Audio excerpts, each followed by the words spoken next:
నీవు నడిచే నడవడికను బట్టి అనేకులు మార్పు చెందవచ్చు. నీవు మాట్లాడిన మాటను బట్టి, నీవు చేసే క్రియలను బట్టి అనేకులు ప్రభు యొద్దకు వస్తారు. గనుక ప్రియులారా, ఇలాంటి విషయాలు మనం లోకములో ఎన్నో విషయాలు మనం చూస్తూ ఉన్నాం. ఇక మరొకటి ఏమిటంటే సత్క్రియలు చే జీవితము.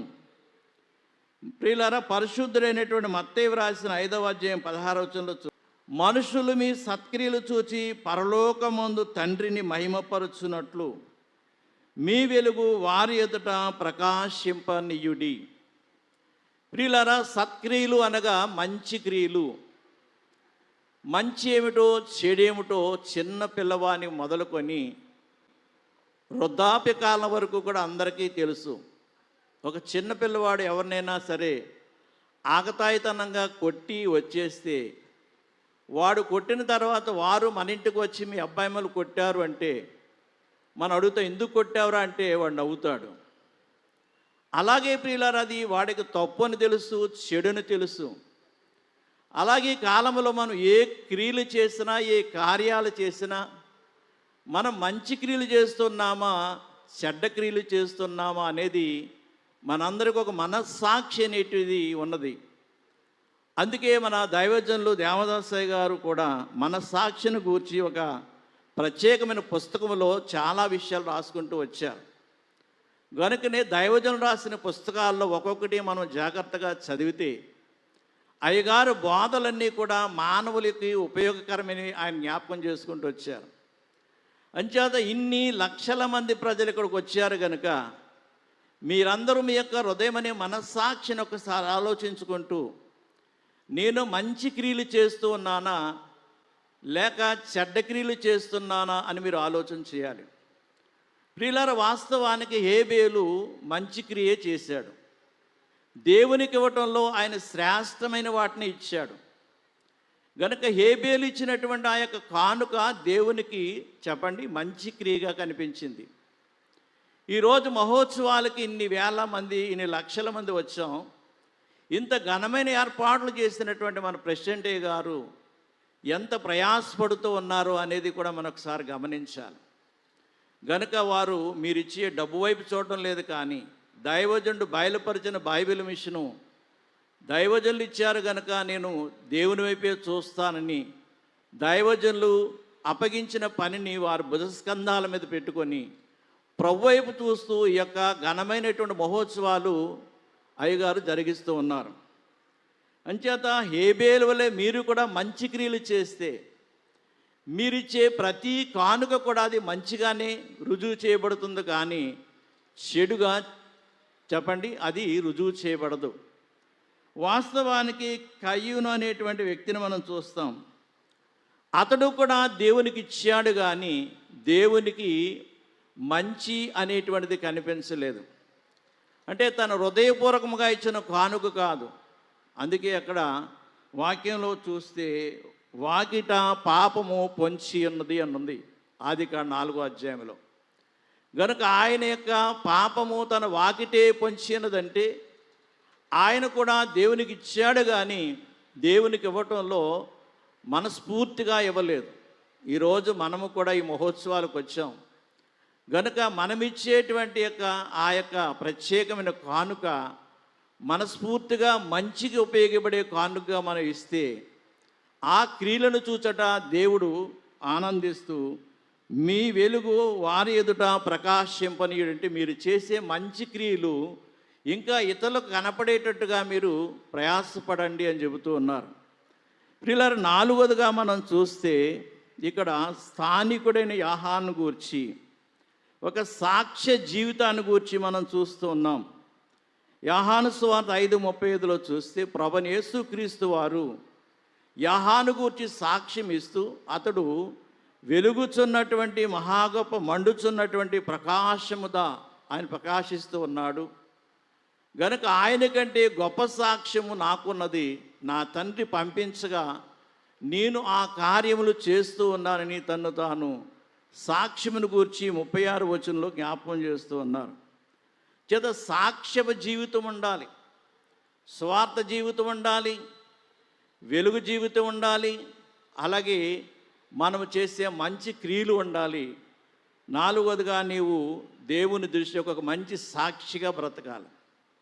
గనుక అందుకనే భక్తుడైనటువంటి పౌలు గారు 1 తిమోతి పత్రిక 2వ అధ్యాయం 7వ వచనం అంటాడు, ఈ సాక్ష్యమిచ్చుటకై నేను ప్రకటించువాడుగాను అపోస్తులుడుగాను విశ్వాస సత్యముల విషయములో అన్యజనులకు బోధకుడుగాను నియమింపబడి తిని నేను సర్వము సత్యమే చెబుతున్నాను, అబద్ధమాడుట లేదు. ప్రియులారా, ఇక్కడ ఉన్నటువంటి యొక్క అనేక జనసమూహంలో ఎందరో ఎన్నో ఘనమైన సాక్ష్యాలు కలిగిన వారే ఉన్నారు. అయితే నీ సాక్ష్యము నీతోటే కాకుండా నీ సాక్ష్యం అనేకులకు వెల్లడి చేయడానికి ప్రయత్నం చేస్తే ఆ సాక్ష్య జీవితమైన వెలుగును అనేకులకు మీరు వెల్లడి చేయగలుగుతారు. ఉదాహరణకు మీ సాక్ష్యం నేను చెబితే అట అంటాను, అదే మీ సాక్ష్యం మీరు చెప్పుకుంటే మీ జీవితంలో కలిగినటువంటి అనుభవాన్ని ఎదుటి వారికి స్పష్టంగా చెప్పగలుగుతారు. ఇదిగో నా ప్రాణప్రియుడైన ప్రభువే నా విషయంలో ఎంత గొప్ప ఆధిక్యత కలిగినటువంటి స్వస్థత ఇచ్చారు గనుక, లేక ఆయన వెలుగు నా మీద ప్రకాశింపజేశారు గనుక నేను ఈరోజు క్రీస్తు యొక్క పరిశుద్ధ రక్తంలో కడగబడితినని మనం సాక్ష్యం చెప్పగలుగుతాం. గనుక ప్రియులారా, సాక్ష్యం అంటే ఏమిటనగా నీ హృదయపూర్వకముగా ప్రభువును అంగీకరించుటయే. గనుక యాహానుకున్న సాక్ష్యాన్ని ప్రభువే చెబుతూ మరలా ప్రభు తన యొక్క సాక్ష్యాన్ని గూర్చి తండ్రి నన్ను పంపించారని చెబుతున్నారు. అంచేత ప్రియులారా, పౌలు గారు కూడా తానంటాడు, నేను కూడా ఎలాంటి సాక్ష్యం ఇస్తూ ఉన్నానంటే నన్ను దేవుడు ప్రకటించేవానిగా చేశారు, లేక అపోస్తుడుగా చేశారు, లేక బోధకుడుగా చేశారు. నేను ఈరోజు సత్యమే చెబుతున్నాను అంటున్నాడు.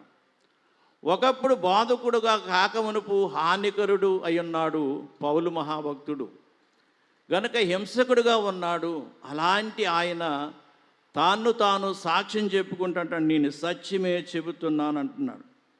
అంచేత ప్రియులారా, ఈ విధముగా మనం వెలుగును గూర్చి ఆలోచన చేస్తూ వెలుగులో ఉన్నటువంటి యొక్క ప్రత్యేకతలు కొన్ని మనం జ్ఞాపకం చేసుకుందాం. వెలుగు చేసే పని ఏమిటంటే నిన్ను వెనుకకు నడిపించేది కాదు, ముందుకు నడిపించేది. వెలుగు కనిపిస్తే మనం ముందుకే సాగుతాము, కానీ చీకటి అనేది కనిపిస్తే మనము తటస్థంగా ఆగిపోతాం. గనుక వెలుగు చేసే పని ఏమిటంటే చీకటిలో కూడా నిన్ను ఒక అడుగు ముందుకు వేయలేం, కానీ వెలుగులో అయితే ఒక అడుగు ముందుకు వేస్తూ ఉంటాం. ప్రియులారా, దేవుని పిల్లలమైన మనము, దేవుని యొక్క ఏర్పాటు జనాంగమైన మనము వెలుగై ఉన్నాము అని మనము గమనిస్తూ ఉండాలి. ఎందరు ఇంకా చీకటిలో ఉన్నారో దయచేసి వారు మీ చీకటిని పారద్రోలుకొని ఈ వెలుగు దినమని ఆదివారపు దినాన్ని వెలుగు కలుగునుగా కానీ దేవుడు పలికిన దినాన్ని మనం అందరం కూడా ఈ ఆరాధన క్రమంలో ఏకీవిస్తున్నాం. కనుక ప్రియులారా, 7 పనులు మనం జ్ఞాపకం చేసుకొని ముగించుకుందాం. ప్రియులారా, 1, శ్రమలో మనల్ని చూపించేది వెలుగు. శ్రమలో నీ ఉన్నప్పుడు నీ శ్రమ నీకు చూపించి నిన్ను ధైర్యపరిచేది వెలుగు. అంటే నీ వెలుగులో నడుస్తూ, వెలుగులో జీవిస్తూ, వెలుగు సన్నిధిలో నీవు ఉంటూ ఉంటే నీవు శ్రమలో ఉన్నప్పుడు నిన్ను నిరాశపరిచేది కాదు. ఆ వెలుగు ఏం చేస్తుందంటే నిన్ను ధైర్యపరిచి వెలుగులో నీవు ఎలా ఉన్నావో, నీ శ్రమలో ఎలా ఉన్నావో, ఏ రూపము కలిగి ఉన్నావో అనేది నీకు చూపించేది చెప్పండి వెలుగు. అంటే శ్రమలో ఉండగానే నీకు రాకడకు ఒక సిద్ధపాటు కలిగించేది ఉన్నది.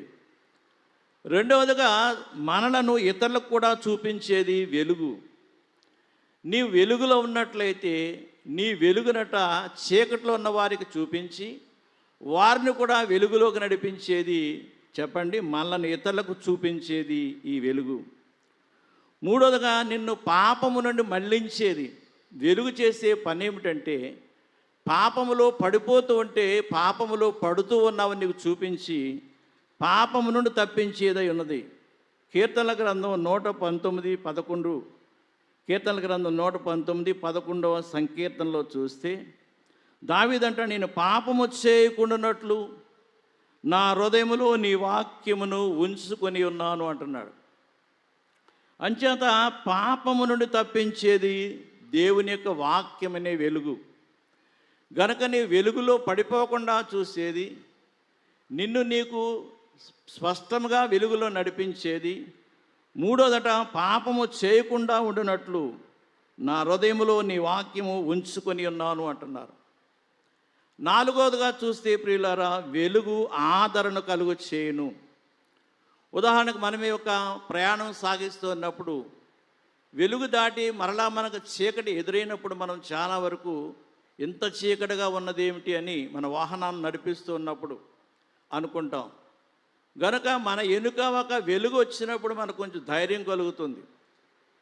గనుక ఒకవేళ నడిచి వెళ్ళేవారు కూడా వెనుక నుండి వెలుగు కనబడితే వారు ఆదరించబడతారు. అలాగే దేవుని యొక్క వాక్యం అనే వెలుగట నీకు ఆదరణ కలిగించేది అని మనం చూస్తూ ఉన్నాం. ప్రియులారా, అన్నిటిపైన జయమునిచ్చేది వెలుగు. నీ వెలుగులో ఉంటే లోకంలో ఉన్న అన్ని శక్తుల మీద కూడా నువ్వు జయం పొందుతావు.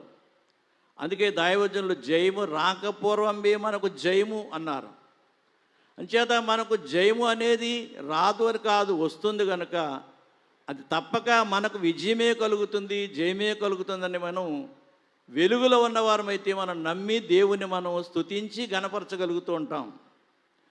ప్రియులారా, అందుచేత వెలుగు ఆత్మీయ జీవితాన్ని వృద్ధి చేసేది. వెలుగుని యొక్క ఆత్మీయ జీవితాన్ని, నీ ఆత్మీయమైనటువంటి బ్రతుకును చాలా వృద్ధిలో నడిపించేది. అంతేకాదు, వెలుగుని యొక్క ఇంటికి ఐశ్వర్యాభివృద్ధి అంటే ధనధాన్యాలు, ఆరోగ్యము, ఆయుష్కాలం కూడా కలిగించేది వెలుగు.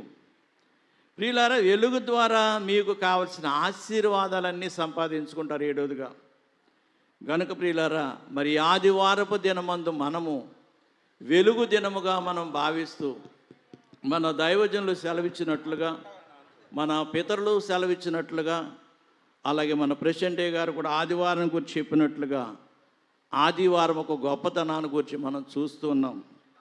తండ్రి సృష్టించిన, ఆరంభించిన దినము, ఆయన లేచిన దినము, ఆయన కుమ్మరింపు దినము, 3 దినాల ఆదివారమే కనుక అటువంటి ఘనమైన ఆదివారపు దినంలోనికి వచ్చి ఇటు గొప్ప ఘనమైన ఆరాధన కార్యక్రమం జరిగించుకుంటున్న దేవదేవునికి మహిమాశీర్వాదములు ఏకీవించిన మీ అందరికీ సదా తోడయుండును గాక. మహాగణుడవను మహోన్నతుడైన తండ్రి, ఈ సమయమందు ప్రభా వెలుగును గూర్చి కొన్ని విషయాలు మాతో మాట్లాడారు. వెలుగు జీవితం అనేది, అలాగే ప్రభా వెలుగులో ప్రభా మేము తండ్రి నీ సువార్తను ప్రకటించేది, వెలుగులో మంచి కార్యాలు చేసేవారముగా, వెలుగు ఒక సాక్ష్య జీవితముగా మా బ్రతుకులో మీరు కలుగు చేసి మహిమను పొందమని వరడును ప్రాణప్రియుడిని యేసు నామమున వేడుకొనుచున్నాం తండ్రి. ఆమేన్. అందరికీ మరణాత.